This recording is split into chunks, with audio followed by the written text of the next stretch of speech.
cameras. The ones in here are working, so we're meeting in here. We'll be back in our committee meeting regular time next month.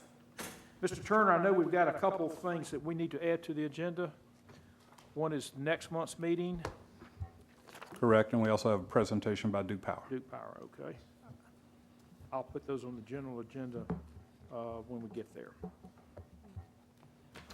With that, we'll start with the consent agenda. There are 2 items on the consent agenda. Move approval. Second. Okay. All those in favor say aye. Aye. Opposed likewise? Okay. We will now move to the main agenda. Excuse me, Mr. Chairman. I apologize. Have you, We just went to the consent. Is there anything on consent you would like to talk about? actually, I would like to hear the transit strategic plan review. No objection from the other members. Can we pull that back off? Okay. Mr. Turner, let's pull that back off. Whoever would like to talk may come to the podium. Transportation Director McCullough is going to give you a quick summary of that. It's all yours. Good afternoon, Mr. Chairman and members of the committee. Just briefly, the strategic plan was developed in response to Council's request to look at the services provided by transit in order to serve, to plan for more long-range planning rather than planning by year as we've done in the past. We hired a consultant, HDR, who is experienced in transit services and other planning activities throughout the state and other areas. HDR worked with City of Winston-Salem staff, WISTA staff, also the WISTA Board of Directors, and also surveyed the community to develop the strategic plan that you have before you. The strategic plan was presented to the WISTA Board of Directors in May at their May board meeting for approval to be presented to City Council for approval. The strategic plan covers several areas. A couple of things that were developed through the process. WISTA and the Board of Directors, staff and the Board of Directors developed a new vision statement. The vision statement states that the Winston-Salem Transit Authority will be a major partner in achieving mobility, connectivity, and growth throughout the community it serves. A new mission statement was developed. The mission statement is the mission of the Winston-Salem Transit Authority is to connect people in its community through services that are safe, efficient, dependable, and environmentally friendly. There were 6 goals that were developed as a part of the strategic plan. Each goal then has a list of strategies and tactics to follow. 6 goals that were developed includes positioning WISTA for sustainable funding sources, expand services to productive markets, develop capital improvement program, build collaborative relationships and funding champions, enhance image and branding, and maximize efficiency of existing resources. If you refer to Appendix A has a table of items that were developed, and it also gives, so it lists all 6 goals, but it also gives a task under each of those goals. There's some measurable goals that can be identified. It tells who the responsible parties are and gives some time frames for accomplishing these goals. And then it will work as a checklist that staff can use, both the Winston-Salem Transit Authority staff, but also the Department of Transportation staff who will be working to assist them through these goals. But a checklist so that we can check through the items that have been accomplished and work through and make sure that the time frames are reasonable and can be met. I kind of went through rather quickly. Are there any questions? Dan? Yes, thank you. On Appendix A, it's page 49 in the materials, but item 2.4 determines service time expansion. Identify routes for improved frequencies, especially along transit emphasis corridors. Do you have any preliminary work on that? Yes, sir. We're currently working on a comprehensive operational analysis with our internal staff, and we've had an outside consultant to do some an origin destination study for us. We should have that operational analysis completed in October for presentation to council soon after that. Would you explain how the operational analysis interrelates with the strategic plan, please? The operational analysis will allow us to look at the service that we currently provide to determine if we're providing service to the individuals that, to get them to the places that they need to go, from where they are to where they need to go. So we are going to basically look at a full overhaul of our transit service to determine that we're providing service in the areas where it's most needed. Would that include route design and timing? Yes, sir, route design and timing. One of the questions that I've heard raised about the strategic analysis is that concern is whether it went into enough detail to be meaningful. And by itself, it's not a standalone document. No, sir. It would operate in combination with the operational analysis. And you indicated that you're expecting to bring that forward in October? We expect to have it complete by October Oh. to come before you soon after that. Okay, so probably So not coming maybe- to the committee in October, but the study completed in October? Yes, sir. And coming to the, okay. Yeah, I was interested in the timing on that. Thank you. Ms. Adams? Thank you. Hi. Just a question about the plan. I know we have the goals in here, but are the numbers, the priority of them, or has this plan been prioritized as to what we're going to do first to try to correct some of the immediate low-hanging fruit issues that we have? My concern is with plans and strategic analysis. I love data, everybody knows that, but you can create things or plans that don't have any meat, and you got to decide what is it that you're going after first, that we know we can get some win-win from the customers of the city of Winston-Salem. And I see a lot of areas where, we need money. And I'm not saying that's a problem, but it is a problem because there's not a lot of funding out there for hardly anything if you haven't really prioritized what it is we need to go do first. And I would think the first thing is to increase the ridership, but also with the ridership's participation, look at where the areas are that we need to increase the ridership or extend ridership to that area. So I guess, again, my question is, are these goals prioritized based on immediate need or action? Yes, ma'am.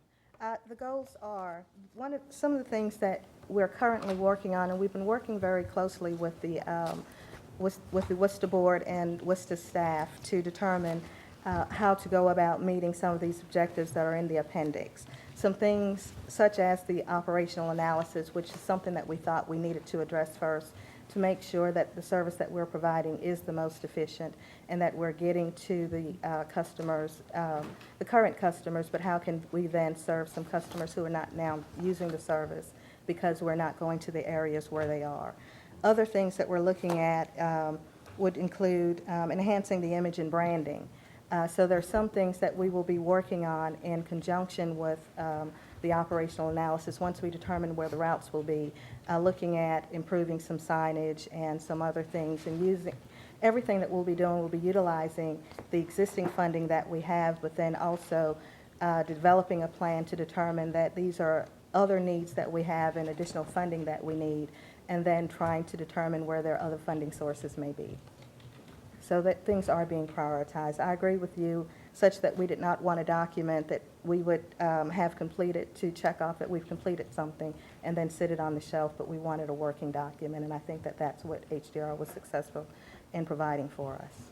And I think that one of the things that, for me, time frame wise, when you start, we start to put things in years and ongoing and those sort of things, we need to be more concrete. Because if we're going to get the citizens involved in this, I know how I am as, my job or a customer, that doesn't mean anything to me. I mean, 2 years could be 2 years now, 2 years next year, and I see it again. I'd really like to see some more detail of the date. I appreciate the fact you guys got responsibility, who's responsible. But I just think that this is great, and we've been talking about this, for a while, the council, probably even before me. But I would like to see some prioritized goals of 1, 2, 3. What is it that we, even with the board, what is it that we can go after right now to show some sustainable success with the transit authority? That could be cleaning up the centers more, I don't know, the buses, something, but go get the people on the bus, that's where I'm going with it. I apologize, Mr. Chair, All but, right, take your time. we've been talking about this one because we look at our general funds and everything else. Councilmember Bessie, I know where his heart is in this, but he's heard this committee and the general government say, we've got to do something more than just create plans and talk about it. Somebody just needs to go do something. Okay? That'll make me happy. Okay, Mr. Montgomery, then Mr. Bessie. Well, my comments were similar to the ending part of Councilmember Adams, and specifically looking at comparatively when the last strategic plan for transportation was done and the goals that may or may not have been set then being accomplished, and then looking at this document, as you said, as being a working document and something that is actually work rather than something that sits on the shelf. Because as I've seen with a lot of different things that we do in quote-unquote strategic plans, not just with transportation, but in a lot of areas, it doesn't seem as though we ascertain many of those goals that we place in them. And just wanted to make sure that we move towards those, because I think transportation and having a great transportation in this city is going to be something that's imperative for our future development growth. And to the point that Councilman Adams had in terms of increasing that ridership, to me, I think one of the points that's talked about in there in terms of timing of the routes, I think is essential in gaining those discretionary riders in terms of increasing that, which we all know takes more resources to do that. But to me, it's just making sure that this document is something that is really a true guide to, and those goals are things that we shift responsibilities. And I don't know if that's you would look to the city manager to say, if we're creating this document, we're setting these goals, then we need to make sure that resources are placed in the right places to be able to achieve the goals that are laid out in this strategic plan, and not as a document that we just get to say we did a strategic plan. One of the things we will do, Councilmember Montgomery, is we will incorporate the high priority tasks and objectives in this plan in the monthly key work on report that I have. I believe there are 2 in there right now. The operational analysis has a date of maybe October or November, but we'll put some more, as we'll prioritize and put them in my monthly report to you all with an actual due date, which is what I heard, so that we can make sure that we move the resources of city government to try to get these things as far as we can with whatever resources we have. Thanks. Dan? Yeah. I recall that there was some grant funding, if I'm remembering correctly, for real-time status information on the buses as they're running on the routes. Was I mistaken in that? Did we not actually get something for that? I think we did receive some funding. I would have to follow up with you later on the exact information on that. I'd like to hear the status on use of those funds, installation of that system. I think it would be both helpful to the regular riders and pretty much an absolute necessity to recruiting discretionary riders.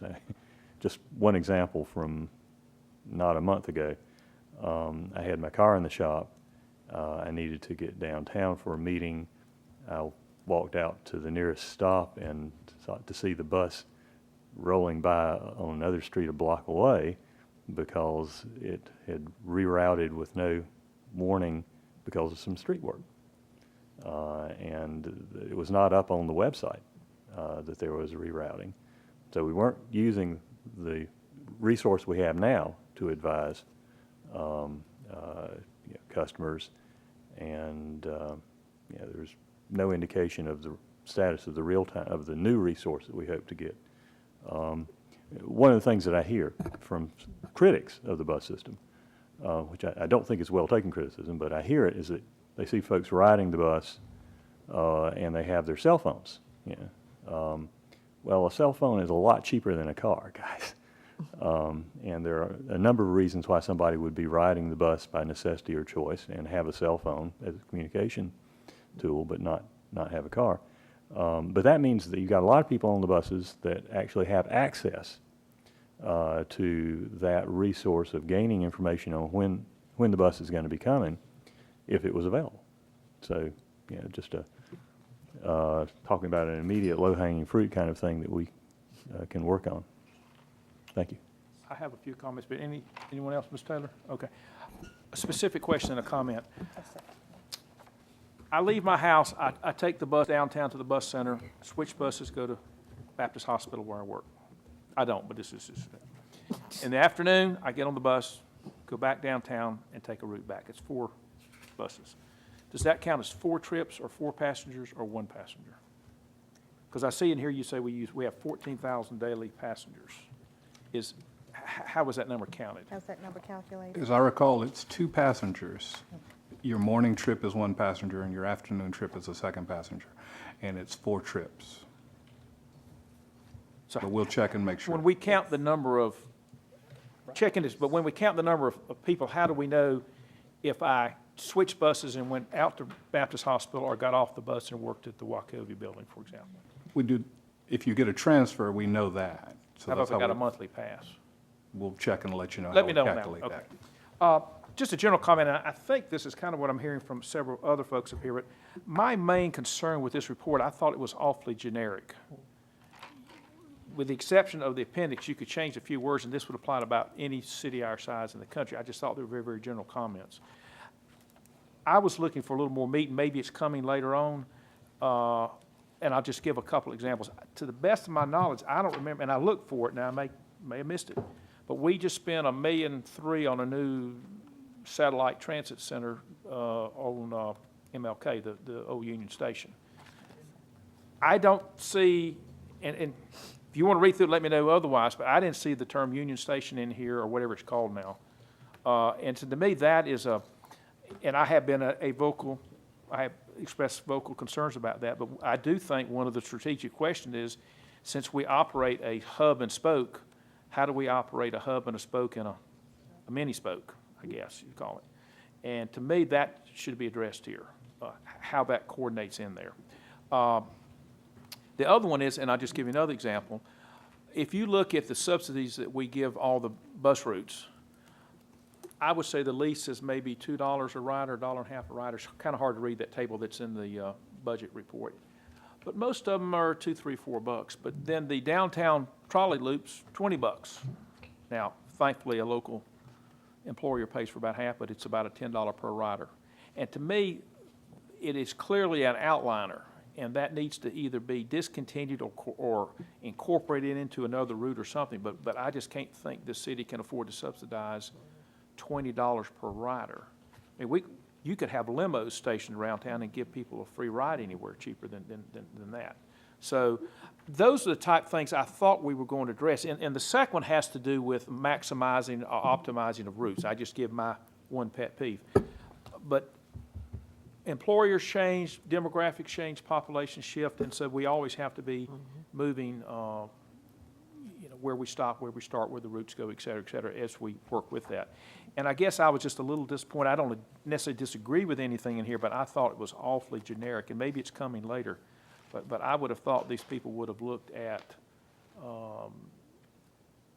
specifically what are the optimal routes we need in 2013, and what are the optimal times. Certain routes have certainly a lot more riders than others, but maybe you need more buses from 7:30 to 9, not so many from 9 to 4, than a lot of buses 4 to 7 or whatever. But those are the type of things that I would hope that we could address. And those are just comments, and maybe if you want to comment back, you certainly can. Yes, sir.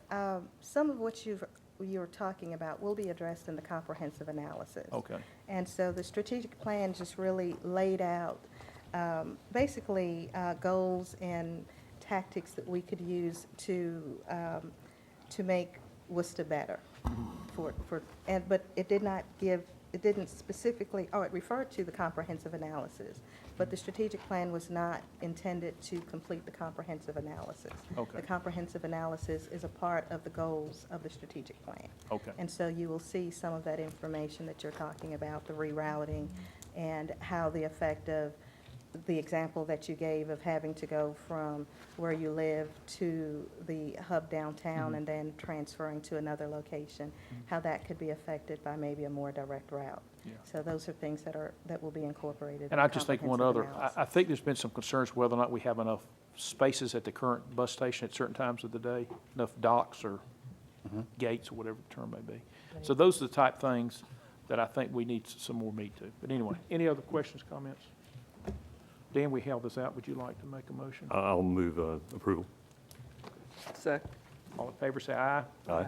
Opposed likewise? Okay, we will now go to the general, thank you very much, general agenda. Dan, we added two things while you were out. Duke Power's going to make a presentation on streetlights, Yeah. and we're going to make a decision on the September meeting, Thank you.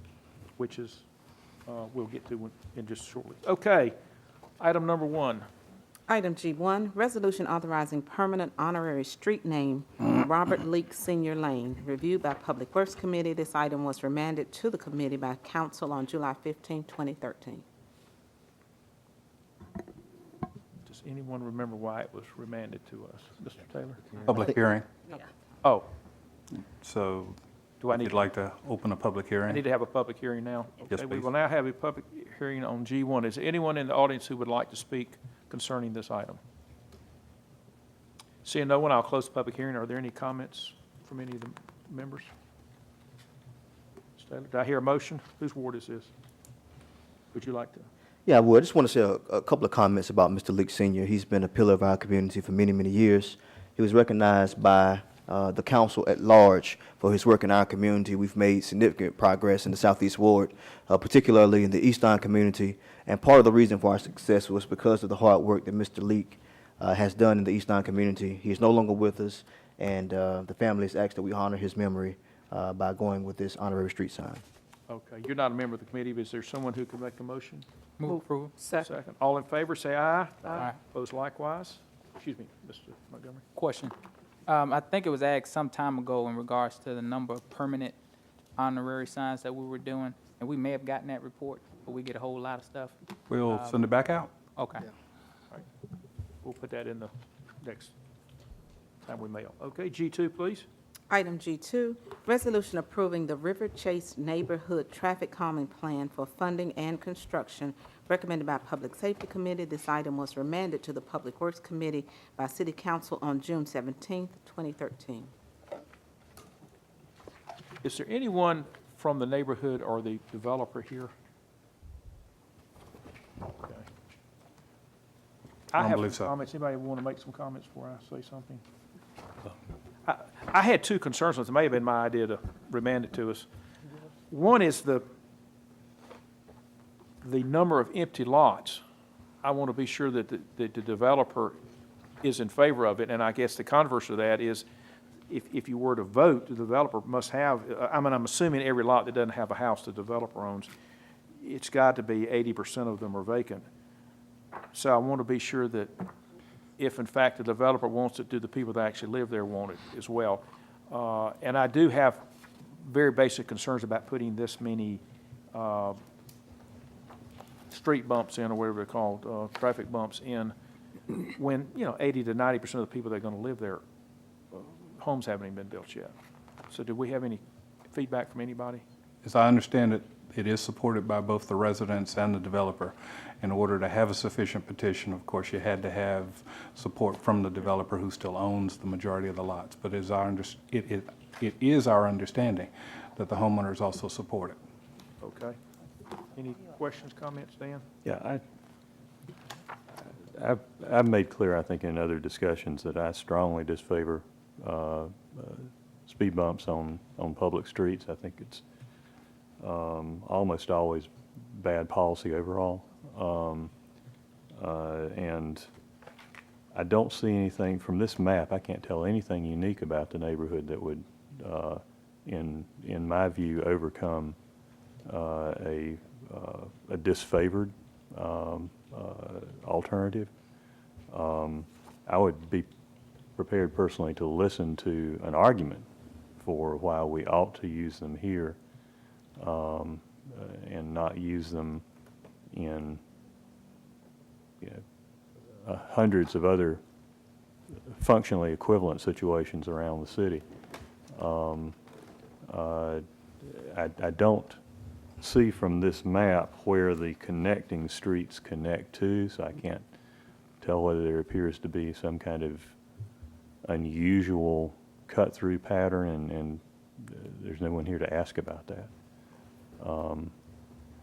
But I'm disinclined, frankly, to support this alternative without further discussion and examination. Ms. Adams? Yes, thank you. I'm with Councilmember Bessie on this. I was at an event a couple of weeks ago, and there were some people there, citizens talking about their traffic calming in their community. They asked for it, they like it, but they said no one ever came out to ask, did some changes need to be made to the way it was set up? This is over Oak Ridge, from Oak Ridge going up to Northampton and through there, all the bumps. And I mean, it was a lot of people that live in the community that was at this event. They said they liked the traffic bumps, but they were just too close together, and all you're doing is bumping up and down going through their community. And they wish someone had followed up, but I told them they need to do that as well. But if we put those in, I think there always needs to be follow-up. There needs to be that. But for this present situation here again, I see, maybe 10, 15 houses at best. One or something, I just counted them. Yes, how many? 20 or something. Yeah, I agree with Councilmember Bessie. I'd just like to hear some people, neighbors, hood citizens come and tell us why. I mean, and maybe we need a bigger map to see that if people are coming through from Reesville Road or Beeson Dairy or somewhere, but this is not a typical, Ms. Turner? If the committee would like to hold it till next month, we can bring you back a more up-to-date aerial, because I believe there are more houses built out yeah. there This picture than the comes map several years old. depicts. And also, we can provide you information on what the cut-through is on a larger scale map. If there is a cut-through issue that's potential or that's possible out there, from my field investigations, I found that you can go through and cut into another neighborhood.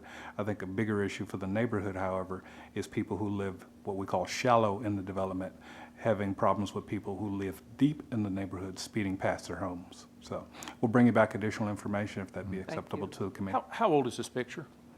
I'm not sure. It looks like it's from the 2006 So aerials. it could I'm be not quite sure. old, okay. Yeah. Yeah, all right.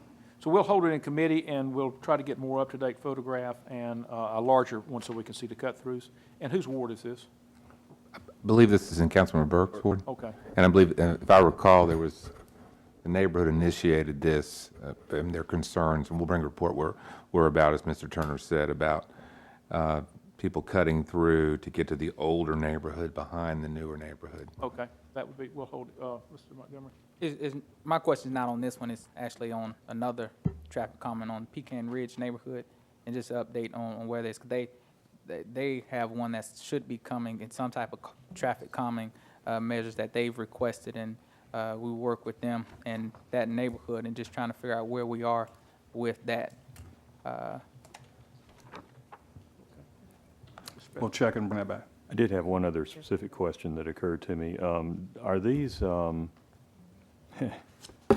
speaking in technical terms, are these speed bumps or speed lumps? These are humps. Okay. These go all the way across the street. All right. So there's no provision made for emergency vehicles to get through without having to slow down then? Correct. Not on this design. That's one of the serious disadvantages to use of speed bumps or the speed humps, either one. Thank you. And Mr. Turner, I'm assuming you put a picture of, these things are not the short ones people are used to. This is a 12-foot wide gradual type up, down. That is correct. Okay. That's the profile view of one. And I will say, when you learn new data, you learn new data, but if in fact this picture is 7 or 8 years old, the neighborhood could be quite different, and that would be most helpful for us.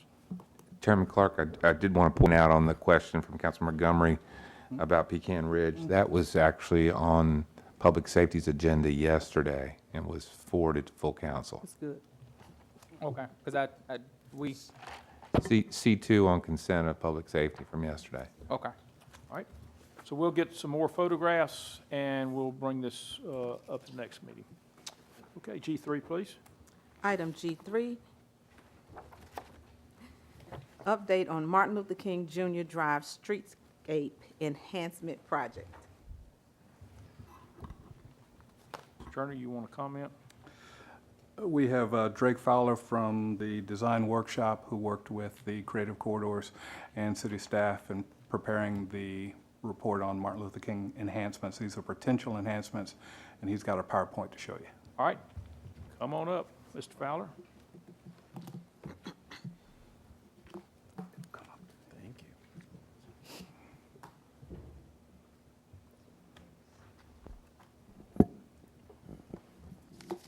Thank you. Thank you. I just wanted to start by saying it's exciting to present this project. We've been working on the creative corridors, and it has been an amazing process. And you're probably aware of, but the creative corridors 6 months ago the city received an award from the State Landscape Architecture Board on the design and the public process. So we began the Martin Luther King Jr. Drive project with that chassis in mind and build on that foundation that we created in the Creative Corridors process. So this is a map that we actually created in the Creative Corridors, and this project was really brought about with the improvements that the NCDOT made to Martin Luther King Jr. Drive to increase the capacity. The goal of our project was to increase the aesthetics and work with the community to see what they wanted in that area, what they valued, what design would resonate with them to improve the aesthetics of that corridor. So this was initially actually created in, again, the Creative Corridors process, and I'm going to show you how that evolved through our design process. But this is basically on 5th Street looking back towards 4th Street. We started with just a design thesis that was really created through our steering committee that we worked with, along with the local residents that are on the corridor. And our main goal was to create a design that embodied that character, but also brought on the character of the city as well. There was definitely sentiment from the Housing Authority that we wanted this to be a unique place, East Winston, but also in character with the entire city. So a lot of these things that we came up with really built on the Creative Corridors master plan. And it was great to kind of take through from that process and really be held to the things that the public asked us to hold to during that process. And so we really took that on as something to strive for when we met with the community, to make sure that we were asking them what they wanted and maybe even change our plans because of that. That's kind of the point of public process. So I'll just quickly overview of the extent of the project. It basically starts at the interchange at Business 40, and it goes up to the interchange at US 52. And so along this corridor, we started to identify the different important edges and intersections that were going to be critical for pedestrians, bicyclists, and then starting to work with understanding the bus routes in this area. No no speed humps in this plan. Oh, We took the general concepts from the planting design that was from the creative corridors and started to identify the actual species and start to create the character and image of the gateway. We saw that this interchange is definitely critically important to the whole city because this is one of your first kind of skyline views as you pass underneath this bridge. And so as we continue along the corridor, we assessed all the trees along the corridor, seeing where we could add street trees, where we had right-of-way, coming along and assess site distances and existing trees that maybe should be removed during this process that might become a hazard to folks later on, and then culminating with some of the different uses like the career center and how that starts to attach into the city. So as we looked at this corridor, there's obviously some pretty big aesthetic issues. There's a lot of above ground power lines in the area. The proximity of the sidewalk to the curb is very close, which really makes it uncomfortable for pedestrians. The crosswalks in the areas are faded. There's really a lack of kind of continuous vegetation that holds the corridor together. And the lighting along the corridor is pretty old and really could use some updating. When we talked about these things, we were pretty realistic with the public on what we were dealing with. It's a very narrow right-of-way on Martin Luther King Jr. Drive. Basically, the right-of-way ends at the edge of the sidewalk. So what we're dealing with is mostly all pavement except for this small strip next from the sidewalk and the street. And so we really work that area to contribute to the overall character and create a continuity as you rode along the street so that you kind of feel like you actually created a place to drive along. And so we looked at different options early on about what we could do in the median, what we could do along the edges. Was there areas alongside for potential parks, maybe underutilized space? What would the NCDOT allow in this corridor?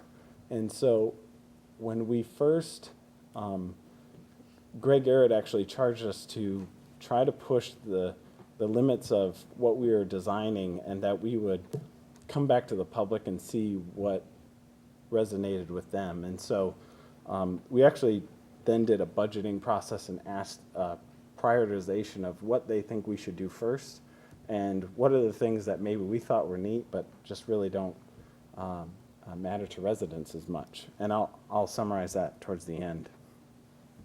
In addition, one of the main priorities is folks were very keen on safety, whether it's perception of safety or if it was, actually helping increase the safety of this corridor. Lighting was definitely an element of that, and we even identified some areas that were outside of our study.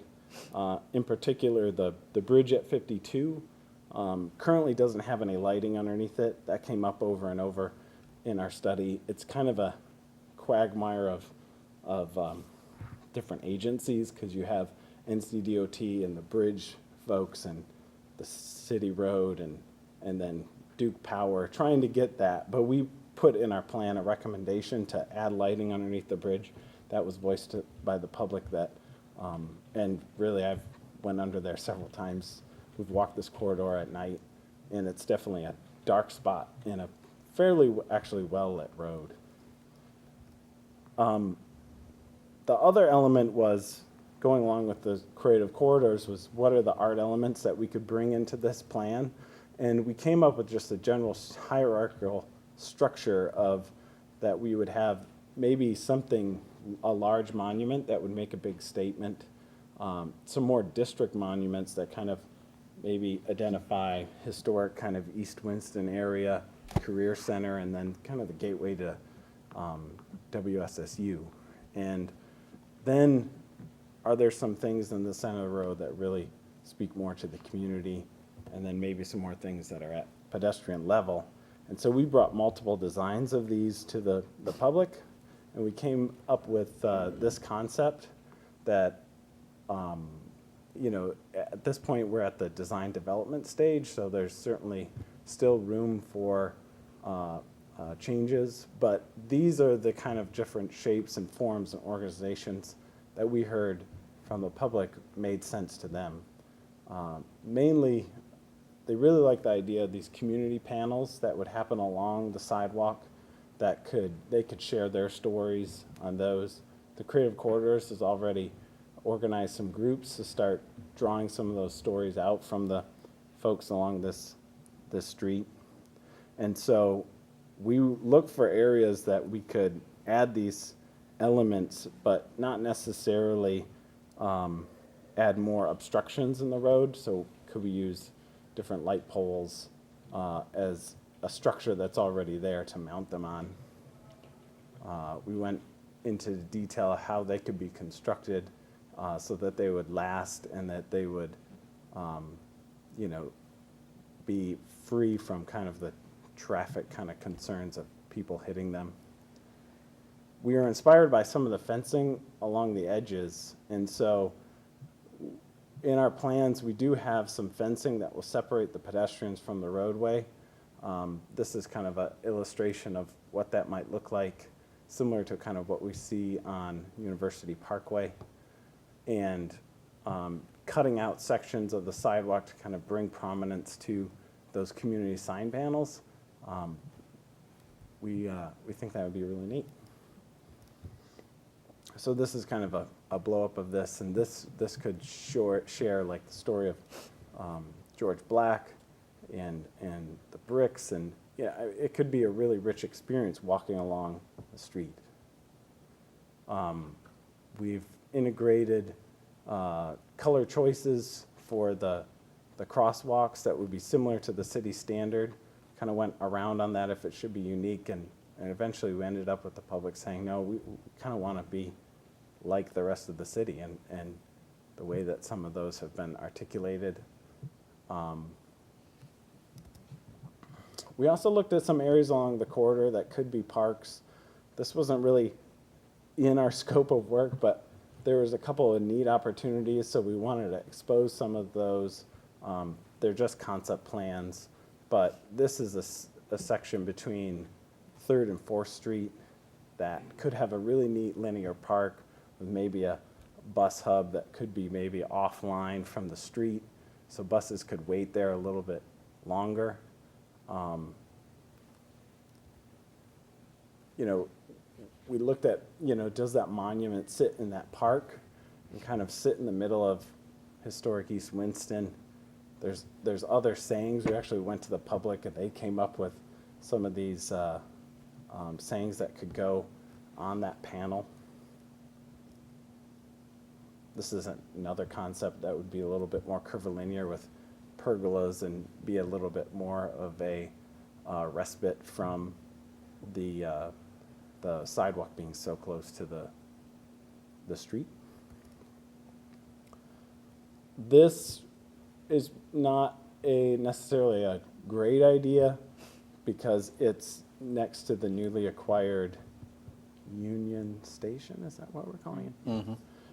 But I think there were some neat ideas that came out of that maybe the kernel of those designs could end up in a future design.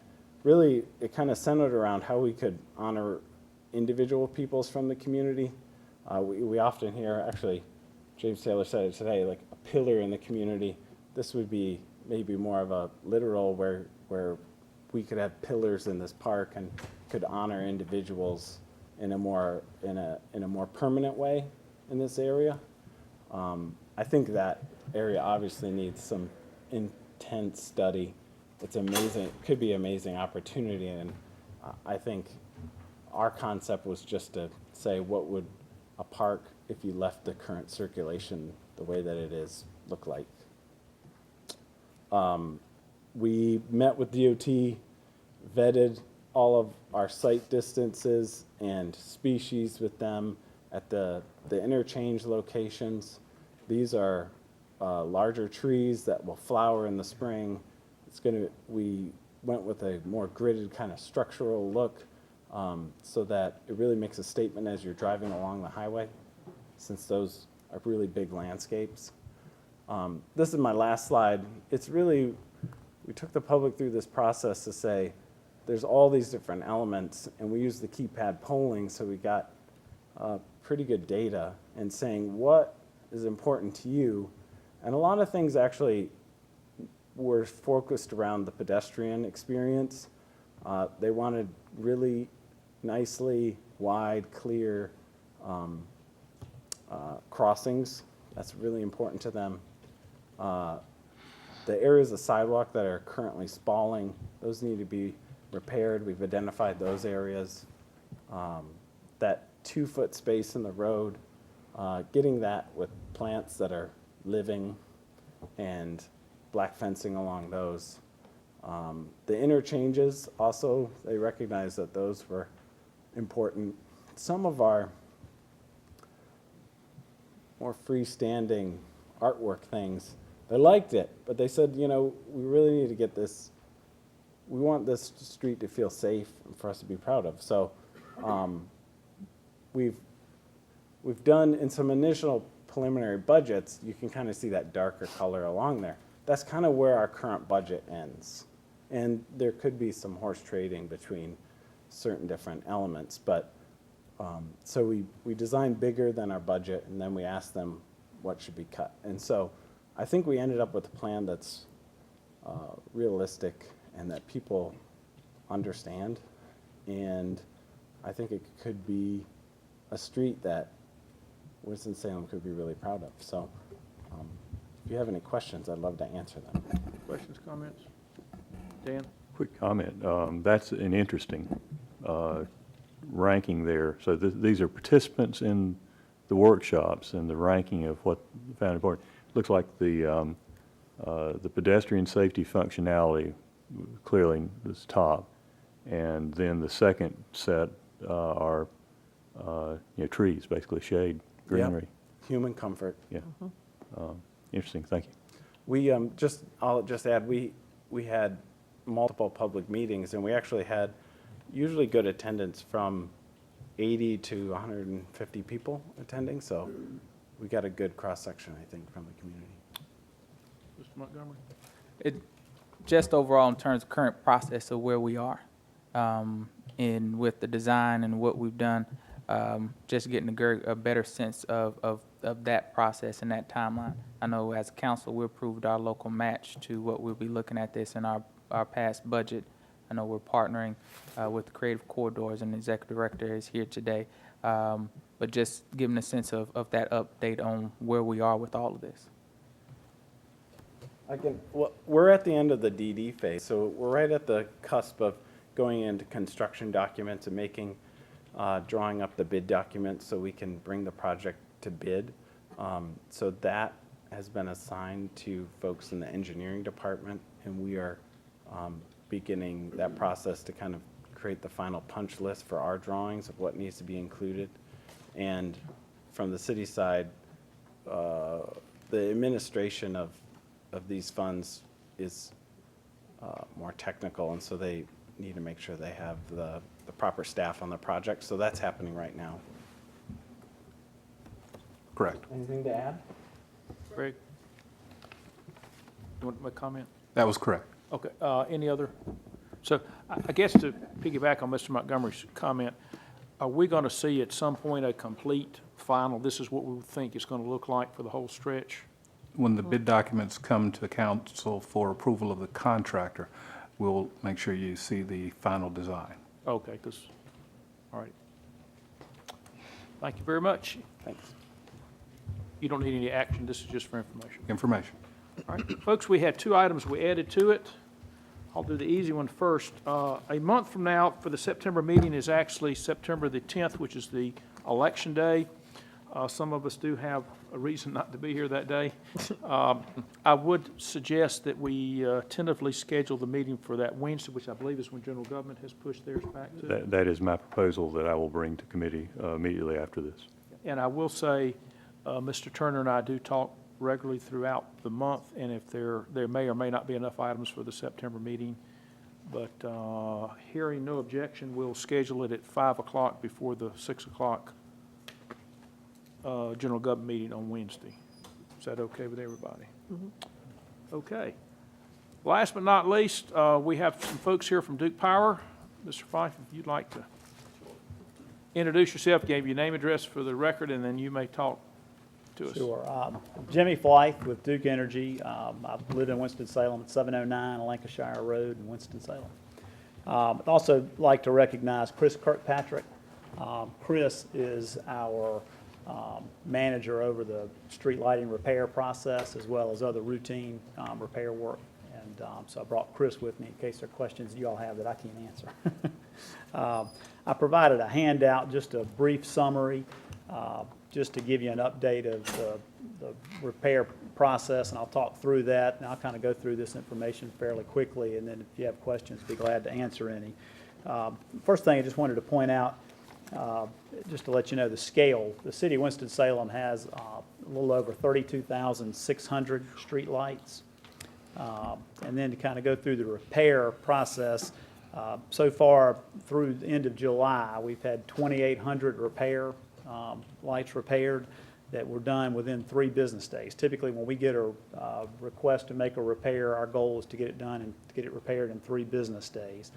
And we do, those 2,800 represent 98% of the time they hit within that 3 business days. There are certainly exceptions. One of the big exceptions we have is when there's an underground cable that needs to be repaired. The crew goes out and determines there's nothing wrong with the light and they're not getting any power to it. So then another crew has to come out and make a repair to locate the bad cable and then make that repair. It's a little bit time consuming.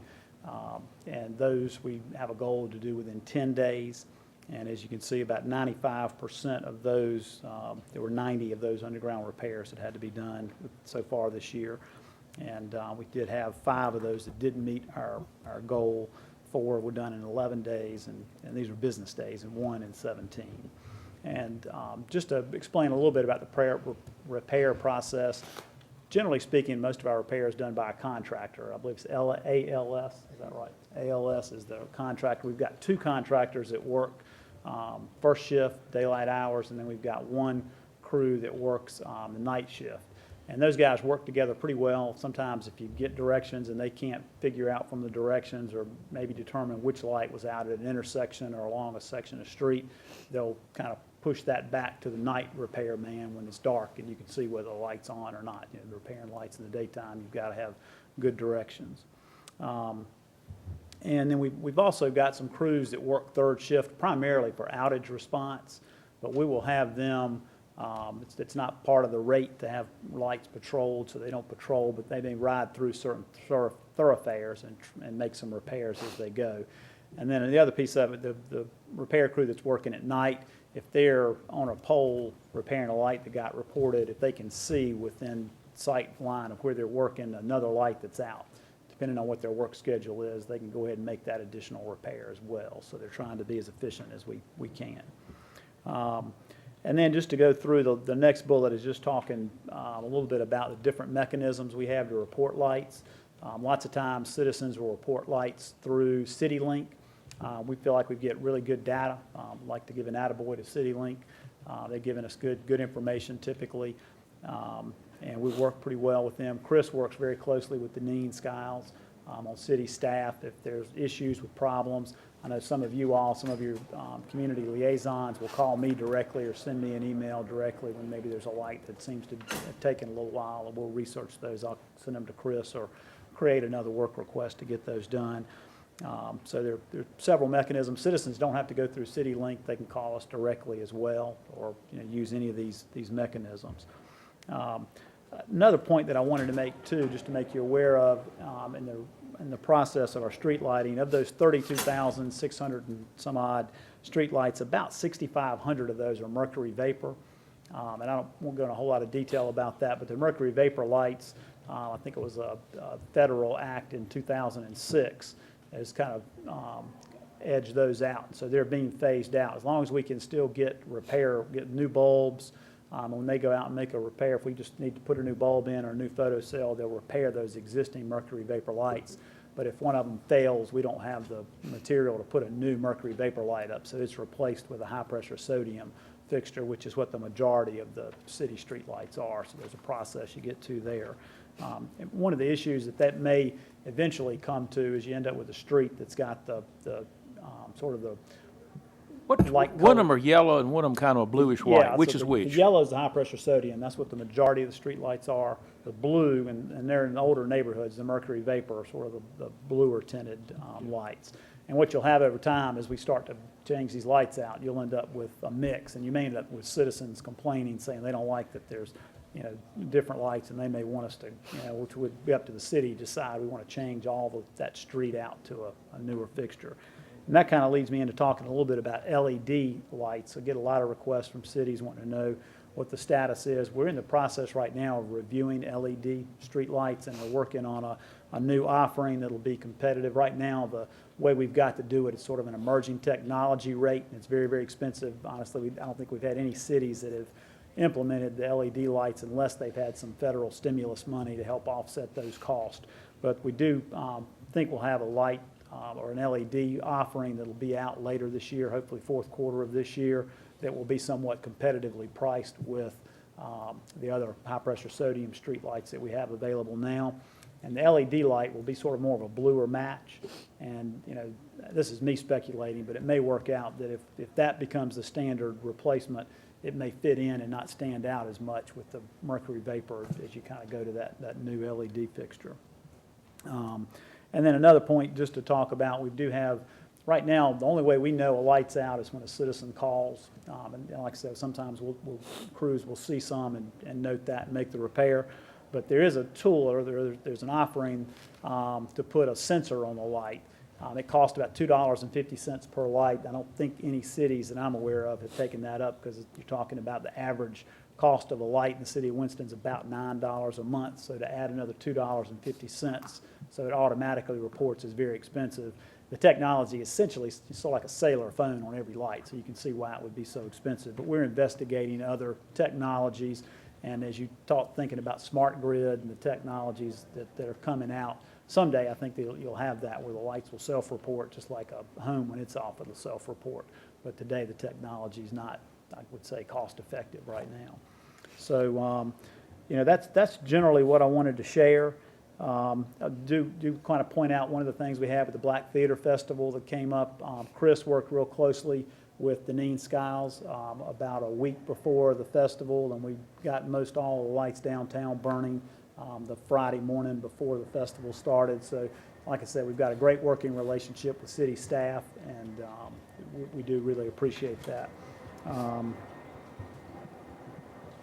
think that's basically what I wanted to cover, and just I'll open it up. If there are any questions Jimmy, you all what's have. the typical useful life of either a mercury vapor or a high sodium? What's the expected life? What I can tell you anecdotally, generally, the mercury vapor lights hardly ever burn out. They just get dim over time, so they'll last a long, long time. The high-pressure sodium lights, probably, Chris? 6 to 7 years is when they'll start to fail. If you kind of look at, we've repaired about 2,800 lights. I kind of did some quick math. So far this year, in the first 7 months, that works out to about 5,000 a year.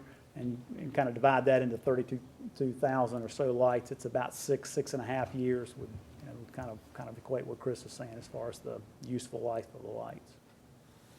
How dark does it have to be for the lights to come on? What time is it? I have driven neighborhoods at time and thought there were lots of lights out because I thought it was dark, but I went back an hour later and they were burning. The photo cells, and I'm going to refer to Chris, but the photo cells are not exact. I mean, they're not, the way they're designed and made, it's utility scale, they last. But as far as the sensor, a lot of it can affect as far as shade, cloud cover. Sometimes on a dark, rainy day, you'll see some street lights come on and some not. So it's not an exact science, but generally they're intended to come on at dusk and go off at dawn. Okay. Taylor? Depending on the direction of the day it's pouring. Okay. Mr. Flife, you mentioned that the mercury vapor lights, of course, are being phased out for high-pressure sodium lights. I imagine that I may get a number of calls, as you mentioned, if some of the citizens see a different color light as opposed to a different color light that they're used to. You didn't want to go into too much detail about why the switch is being made. If you can just tell me maybe a surface level answer, if I need to talk to you offline to get, ascertain some information, I will. Sure. I've printed something out that it didn't go in a lot of detail, but it basically goes back to the 2005 Energy Policy Act and the 2007 Energy Independence and Security Act. They're federal laws, but those were the reasons that manufacturers couldn't continue to make them. And so, what'll happen is eventually, as there are fewer and fewer mercury vapor lights, eventually manufacturers will stop making mercury vapor light bulbs, and when we can't get those any longer, then we'll have to change them out as we get them. But right now, we're still able to get mercury vapor lights. I don't know if that answered your question. I'd be glad to leave this with you if you want a lot of detail about it. If you leave that information with me and I'll review it, and if I have any questions, I'll follow up with the staff or call you directly. Okay, Thank you. thank you. Mr. Montgomery? Yes, sir. Couple questions. I think some of the reason you may be here is that during budget time, we had a lot of questions about our energy bills. Sure. And so I know during that same time, there were questions from citizens, and you answered actually a lot of those questions that I'd heard from citizens about seeing street lights out and whether or not we get any reduction in rate because of those street lights being out and the time frame of those repairs and how they work. You did mention in regards to how those lights change out. Are there any efficiencies built in for the fact that when you all achieve efficiency on energy consumption from using a different type of light, is that passed on in any way? It's built into the rate structure. The standard, I guess to give you an example, the 7,500 lumen's kind of a standard, I guess, measure of the amount of light output. That's a mercury vapor light. That's 175 watts. The standard kind of equivalent for high pressure sodium is a 9,500 lumen light, and it only uses 100 watts of electricity, so it's more efficient. So it's built into the rate, but part of the rate too is the maintenance and repair. The high pressure sodium lights don't last as long as the mercury vapor, so the high pressure sodium lights, before we stopped offering new mercury vapor, are a little bit more expensive. So would you say that we're actually spending a little bit more with the high pressure sodium than on the mercury? Yes. Just most on definitely. just the upkeep is costing more? Yes, that's correct. Okay. And the last question I have is not necessarily on this one, but the last time we saw each other was in regards to talking about rates. Sure. And just, do you have any updates on where all that stands today? Sure. Well, as of right now, we're waiting, and probably, I think what'll happen is right in the next few weeks we'll hear. But the public staff settled with Duke Energy. We made a settlement on the rate increase. It was basically I got that right now. Hang on a second. I got it here. Anticipated the question. The settlement was 4.5% initially, and then in the next year, it'll go up another 0.6% to 5.1% increase on average across all the rates. And essentially, the biggest piece of that was the rate of return, allowed rate of return. What we had requested in the original request in the rate case was 11.25%, and the settlement was 10.2%. That was the biggest adjustment. There are other things in there. We agreed to, I believe it was $10 million for low-income assistance that'll go through our Share the Warmth agencies, such as Crisis Control Ministries and Sunnyside Ministries. I don't know if that detail that you like, but. Yeah. Mr. Bessie? Thanks. Just a quick follow-up. So that settlement, though, was independent of the new rate increase request that's pending before the Utilities Commission? No, this is the settlement with the public staff. So the Utilities Commission still has to rule on this current rate case that's before them. Typically, that would go into effect September 1st is when the new, they would approve the new rates based on the time we filed. They haven't approved it yet. The hearings are over. All the hearings and the evidentiary hearings occurred in early July. So We're that's just waiting the, on that. that's the proposed 4.5. settlement on the new increase, which is independent from the increase that was awarded by the Utilities Commission last year and appealed to the courts. Right. Now, what the appeal that the Attorney General went to the courts was whether or not the rate of return was correct, and so they kind of rescinded it back to the Utilities Commission. They haven't ruled on that, to my knowledge. What would be the cumulative increase if both of those were approved? Dan, I'm not sure what it would. Just, I actually hadn't planned to ask about that, but I was curious Sure. when it came up. I've got two questions. One, based on the time of repair information that you've got on the handout here, it seems like if a block or a resident is telling me that they put a request in for a streetlight repair a month or 3 months ago and it hasn't been done yet, then there's been a communication breakdown. That's typically what we find. I mean, I think we were adequately staffed to make all the repairs within the 3 days. And it may be that they repaired the wrong light when they went out, they didn't have good directions, or maybe the repair they did. Typically what I find when I get something like that and we follow up, for whatever reason, the crew completed the order, the original order, but the light didn't get repaired. And sometimes it's hard to troubleshoot why that was. But typically, they've, you know, when you look at the paperwork, they've completed the order, and we'll follow back up with them and have them go back out. Okay. And so essentially, this is some good information about how to make the reports. Sure. What I'll be advising my folks then is if it's been 3 weeks and it's still not fixed, Call again. or let me know Sure. for the follow-up. Yeah, and like I said, sometimes that comes through you all directly to me, which is fine. Sometimes through Deneen to Chris, and we'll, you know, research what's happened on those exceptions. Separate question, what about vertical scatter cutoff fixtures? Are you seeing more requests for those from cities? Well, actually, the only lights we offer right now are the cutoff fixtures, even the backyard lights. They don't have the what we call a suburban globe that comes down. The only lights that are available now are the cutoff fixtures. Okay, good, thank you. Mr. Taylor? Question of information, Mr. Flaith. Sure. You mentioned as a result of the rate hike, the $10 million that were allocated for the Share the Warmth program.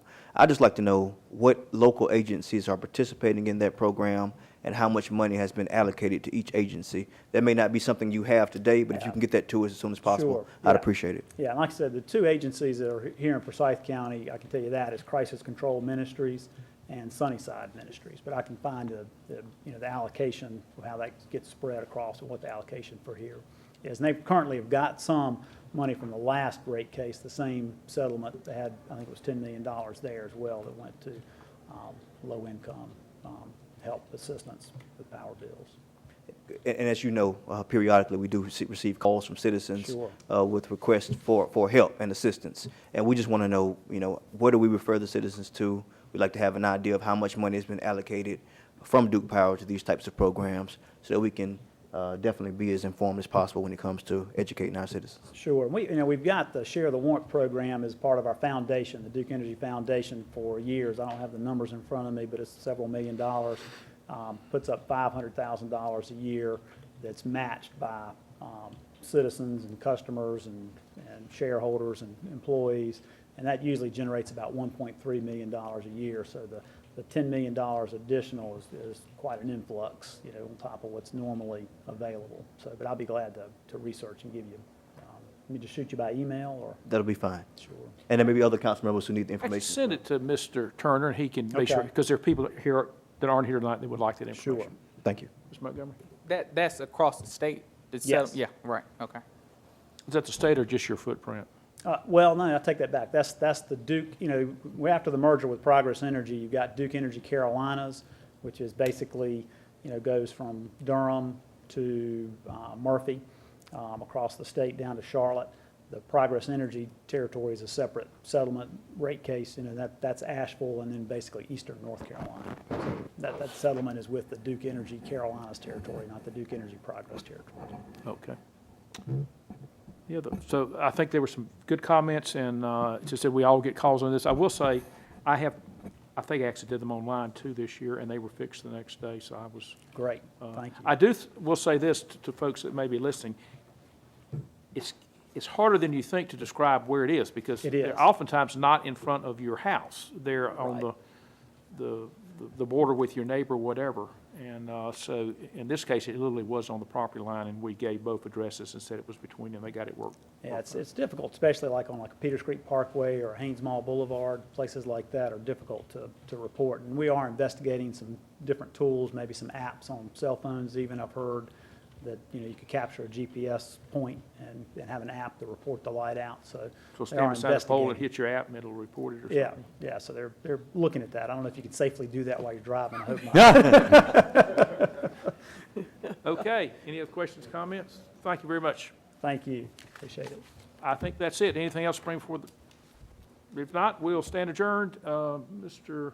Bessie, your group starts at I was going to say, we were supposed to start at 6, so we'll give it a little over 5 minutes. At 6:20, we'll begin. 6:20, okay.